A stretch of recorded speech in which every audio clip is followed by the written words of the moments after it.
بسم الله الرحمن الرحيم. اللهم إني أسألك برحمتك التي وسعت كل شيء وبقوتك التي قهرت بها كل شيء وخضع لها كل شيء وذل لها كل شيء وبجبروتك التي غلبت بها كل شيء وبعزتك التي لا يقوم لها شيء وبعظمتك التي ملأت كل شيء وبسلطانك الذي على كل شيء وبوجهك الباقي بعد فناء كل شيء وبأسمائك التي ملأت أركان كل شيء وبعلمك الذي أحاط بكل شيء وبنور وجهك الذي أضاء له كل شيء. يا نور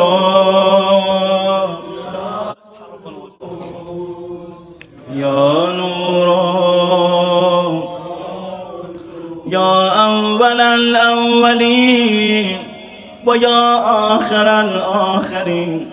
اللهم اغفر لي الذنوب التي تهتك العصام. اللهم اغفر لي الذنوب التي تنزل النقام.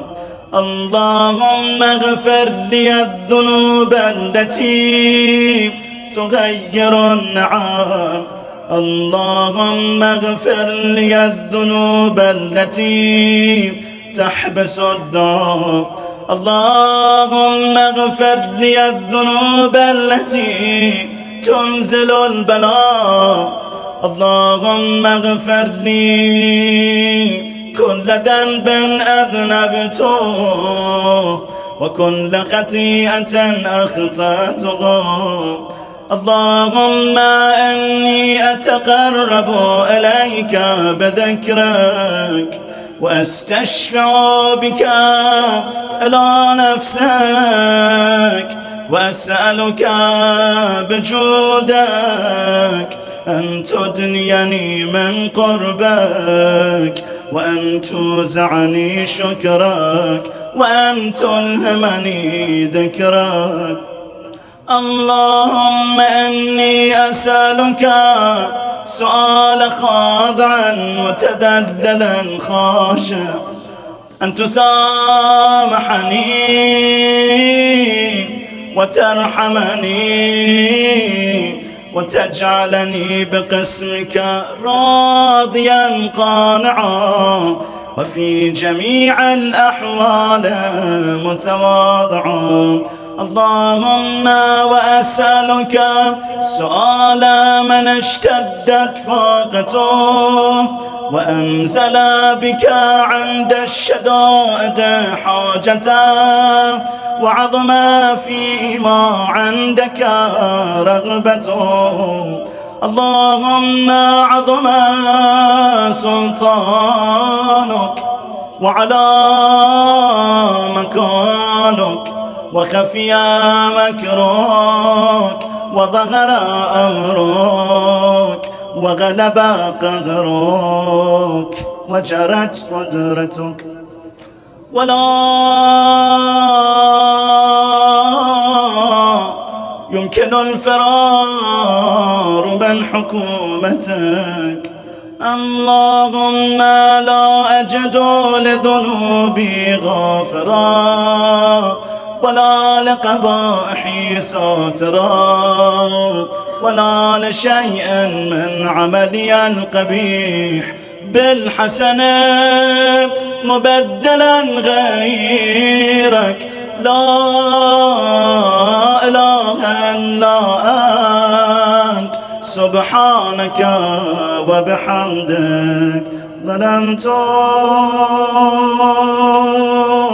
نفسي ظلمت وتجرأت بجهلي وسكنت إلى قديم ذكرك لي ومنك علي اللهم مولاي كم من قبيح سترته وكم من فادح من البلاء أقلته وكم من عثار وقيته وكم من مكروه دفعته وكم من ثناء جميل لست أهلا له نشرته اللهم أعظم بلائي وأفرت بي سوء حالي وقصرت بي آمالي وقعدت بي أغلالي وحبسني عن نفعي بعد آمالي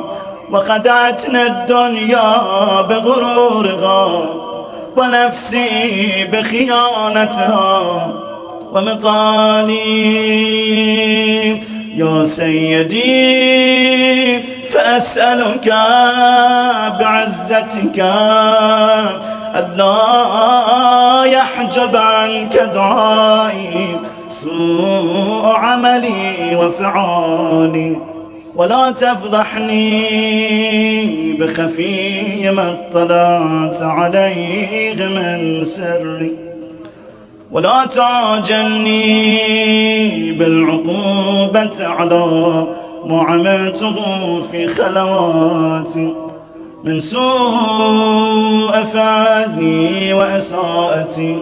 ودوام تفريطي وجهالتي وكثرة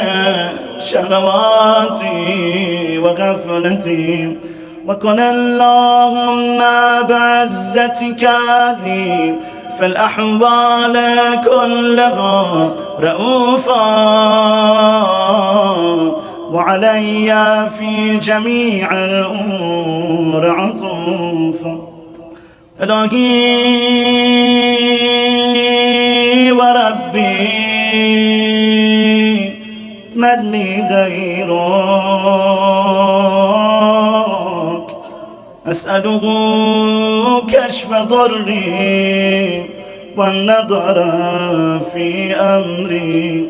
إلهي ومولاي أجريت علي حكما اتبعت فيه هوى نفسي ولم أحترس فيه من تزيين عدوي فغرني بما أغوى وأسعده على ذلك القضاء فتجاوزت بما جرى علي من ذلك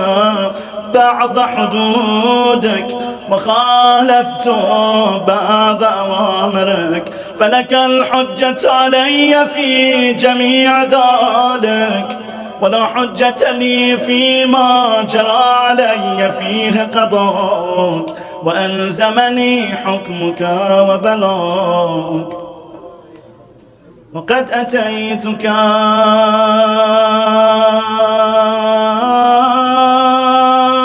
يا إلهي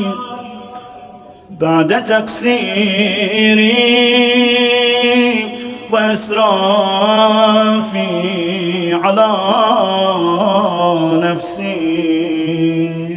معتذرا نادما منكسرا مستقيلا مستغفرا منيبا مقرا مذعنا معترفا لا أجد مفرا مما كان مني ولا مفزعا أتوجه إليه في أمري غير قبولك عذري وإدخالك إياي في سعة من رحمتك. اللهم فاقبل عذري وارحم شدة ضري وفكني من شد وثاقي. يا رب ارحم ضعف بدني، يا رب ارحم ورقة جلدي ودقة عظمي. يا من بدأ خلقي وذكري وتربيتي وبري وتغذيتي، ابني لابتداء كرمك وسالف برك بي. يا إلهي وسيدي وربي، أتراك معذبي بنارك بعد توحيدك، وبعدما انطوى عليه قلبي من معرفتك، ولغجا به لساني من ذكرك، واعتقده ضميري من حبك. وبعد صدق اعترافي ودعائي خاض عن ربوبيتك. هيهات أنت أكرم من أن تضيع من ربيته، أو تبعد من أدنيته، أو تشرد من آويته،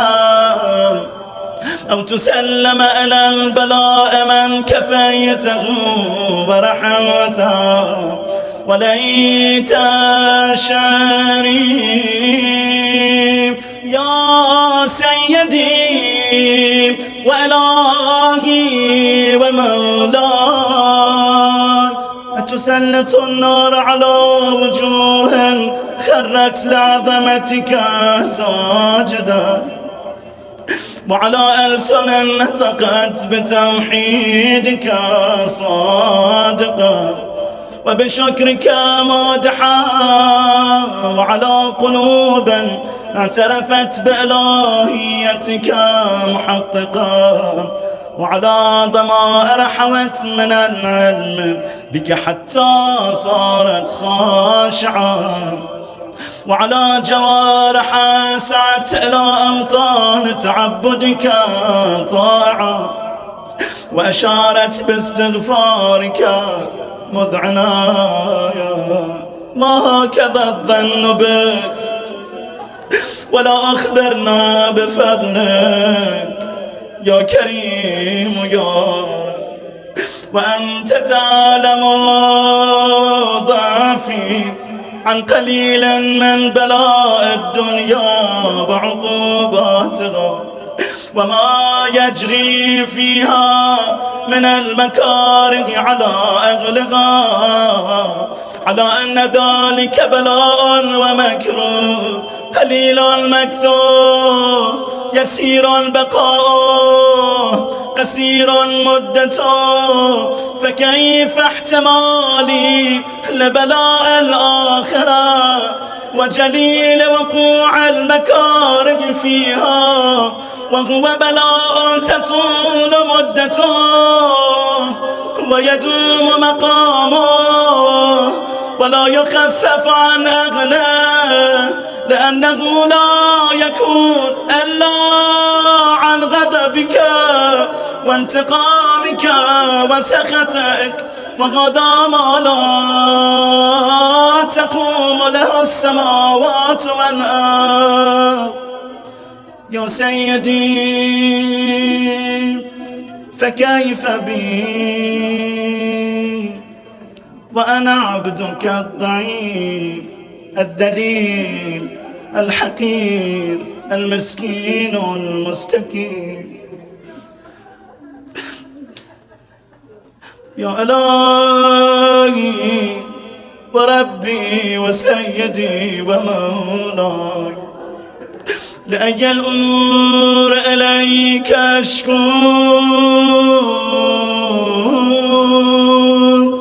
ولما منها أضج وأبكي، لأليم العذاب وشدته أم لطول البلاء ومدته، فلئن سيرتني للعقوبات مع أعدائك، وجمعت بيني وبين أهل بلائك، وفرقت بيني وبين أحبائك وأوليائك، فهبني يا إلهي وسيدي ومولاي وربي، صبرت على عذابك، فكيف أصبر على فراقك، وغبني صبرت على حر نارك، فكيف أصبر على النظر إلى كرامتك سيدي ومولاي، أم كيف أسكن في النار ورجائي عفوك، ورجائي عفوك، ورجائي عفوك، فبعزتك يا سيدي ومولاي أقسم صادقا، لئن تركتني ناطقا لأضجن إليك بين أهلها ضجيج الآمل، ولأصرخن إليك صراخ المستصرخين، ولأبكين عليك بكاء الفاقد، ولأنادينك أين كنت يا ولي المؤمنين، يا غاية آمال العارفين، يا غياث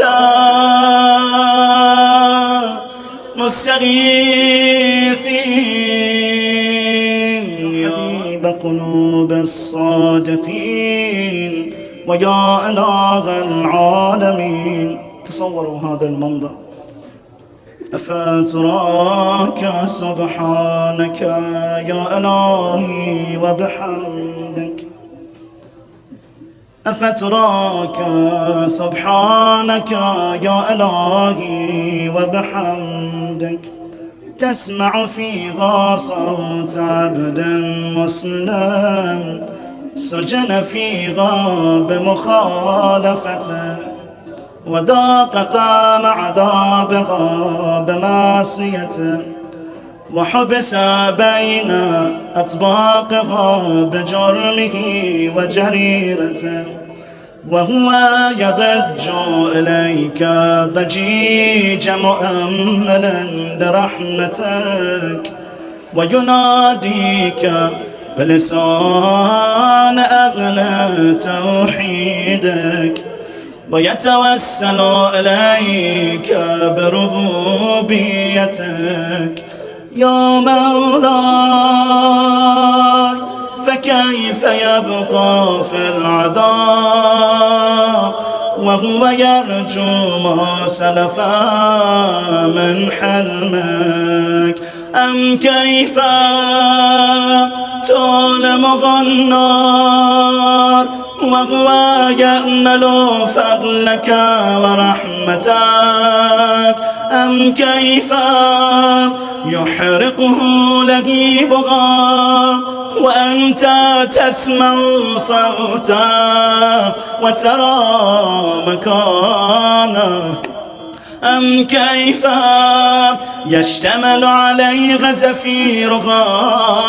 وأنت تعلم ضعفا أم كيف يتقلقل بين أطباقها وأنت تعلم صدقا أم كيف تزجره زبانيتها وهو يناديك يا رب أم كيف يرجو فضلك في عتقه منها فتتركه فيها هيهات ما ذلك الظن بك ولا المعروف من فضلك ولا مشبه لما عاملت به الموحدين من برك وإحسانك فباليقين أقطع أولى ما حكمت به من تعذيب جاحديك وقضيت به من إخلاج معانديك لجعلت النار كلها بردا وسلاما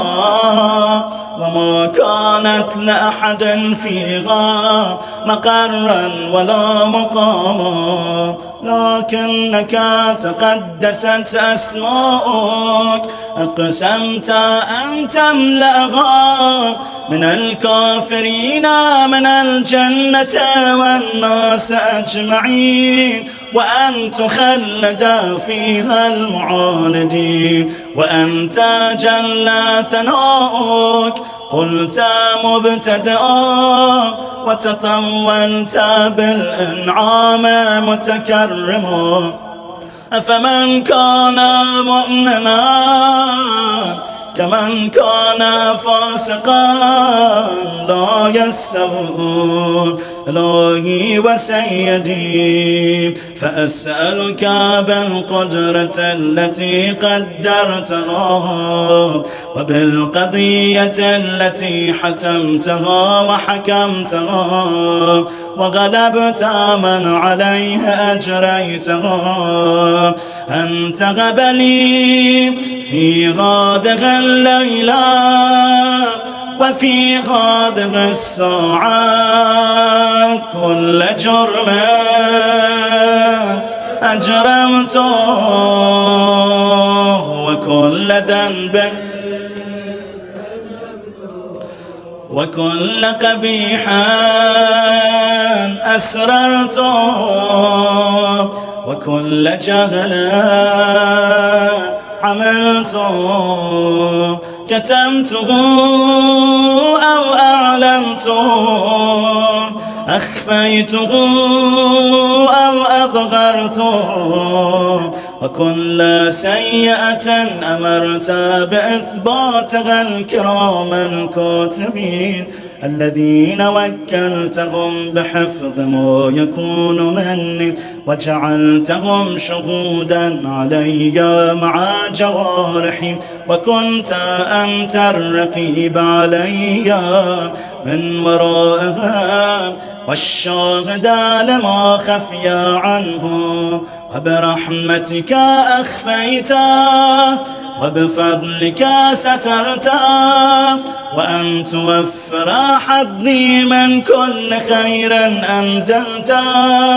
أو إحسانا فضلته أو برا نشرته أو رزقا بسطته أو ذنب تغفره أو خطأ تسره يا ربي يا ربي يا رب يا ربي يا إلهي وسيدي ومولاي ومالك رقيب يا من بيده ناصيتي يا عليما بضري ومسكنتي يا خبيرا بفقري وفاقتي يا ربي يا ربي يا رب يا رب. أسألك بحقك وقدسك وأعظم صفاتك وأسمائك أن تجعل أوقاتي في الليل والنهار بذكرك معمورا وبخدمتك موصولا وأعمالي عندك مقبولا حتى تكون أعمالي وأورادي كلها وردا واحدا وحالي في خدمتك سرمدا يا سيدي يا من عليه معولي يا من إليه شكوت أحوالي يا ربي يا ربي يا رب يا رب. قو على خدمتك جوارحي واشدد على العزيمة جوانحي وهب لي الجد في خشيتك والدوام في الاتصال بخدمتك حتى أسرح إليك في ميادين السابقين وأسرع إليك في المبادرين وأشتاق إلى قربك في المشتاقين وأدنو منك دنو المخلصين وأخافك مخافة الموقنين وأجتمع في جوارك مع المؤمنين. اللهم ومن أرادني بسوء فأرد ومن كادني فكاد واجعلني من أحسن عبيدك نصيبا عندك وأقربهم منزلة منك وأخصهم زلفة لديك فإنه لا ينال ذلك إلا بفضلك وجد لي بجودك واتف علي بمجدك واحفظني برحمتك واجعل لساني بذكرك لهجا وقلبي بحبك متيما ومن علي بحسن إجابتك وأقلني عثرتي واغفر زلتي فإنك قضيت على عبادك بعبادتك وأمرتهم بدعائك وضمنت لهم الإجابة فإليك يا ربي نصبت وإليك يا ربي مددت فبعزتك استجب لي دعائي وبلغني مناي ولا تقطع من فضلك رجائي واكفني شر الجن والإنس من أعدائي يا سريع الرضا يا سريع اغفر لمن لا يملك إلا الدعاء فإنك فعال لما تشاء يا من اسمه دواء وذكره شفاء وطاعته غنى ارحم من رأس ماله الرجاء وسلاحه البكاء يا سابغ النعم يا دافع النقام يا نور المستوحشين في الظلام يا عالما لا يعلم صل على محمد وآل محمد وافعل بما أنت أغلى. وصلى الله على رسوله والأئمة الميامين من آله وسلم تسليما كثيرا.